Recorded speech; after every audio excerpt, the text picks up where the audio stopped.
Hi there, thanks for checking out my listing. I thought it would be most helpful to put a video up so you could see some of the details of the machine that I have on eBay. What this is a 1942 model reciprocating nibbler made by Savage in Knoxville, and it has a 1/4 inch capacity with a 34-inch throat. Is actually a pretty slick machine, and I'll put a piece in it here in a second so you can see how it operates. And it can be adjusted. Cutters can be adjusted for clearance to handle anything up to the 1/4 inch capacity. So it's pretty neat. The tooling is actually very simple, and what it is, it uses a combination of two 3/4 by 1/4 inch high-speed steel flat dies that you can grind in your own shop, and you just set the clearance of it appropriate for the thickness of material. Right now I'm going to run some 18 gauge through it. The clearances could be set a little bit closer. It's actually more appropriate for 10 gauge, so you're going to see it leaves a little bit of a burr, but it could be tightened up to make a much cleaner cut. The feed, which is automatic, is driven by a couple of wheels. There is a knurled wheel on the lower side, and you have to forgive the oil dripping here. There is a knurled wheel on the lower portion. The upper wheel is smooth, and between the two they will feed the stock through.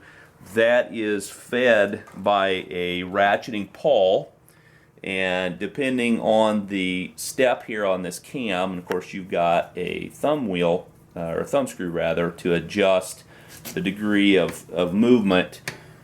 That is actuated by a ratcheting pawl that's driven on the back of the machine here, and you'll see this in operation in a few seconds here when I turn it on.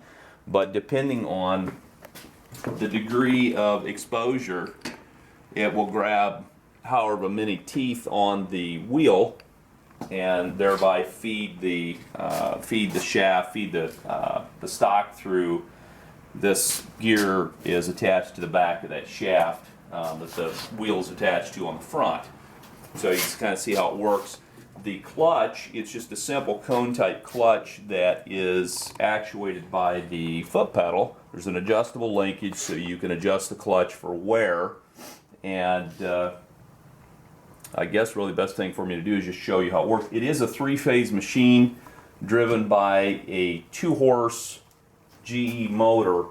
It is a little bit loud because there is a phenolic gear driven on the flywheel, so you don't have quite the silence of a belt. As far as the machine itself, the castings are very good. The only repair that's been made, as you can see, is on the circle cutting attachment here. At some point someone must have snagged it and it has been brazed, but it is all in all functional, and the critical parts of the machine are in very good shape with no breaks.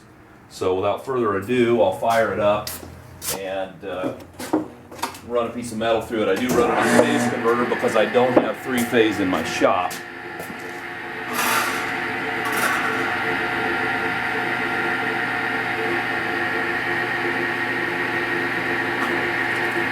And as you'll be able to see, you can utilize the upper wheel as a guide. Now this machine will pierce. The gentleman I bought it from had used it on a job making square holes in the middle of tanks that had 1/4 inch skins on them. So I know it'll pierce up to full capacity. I've never used it that way,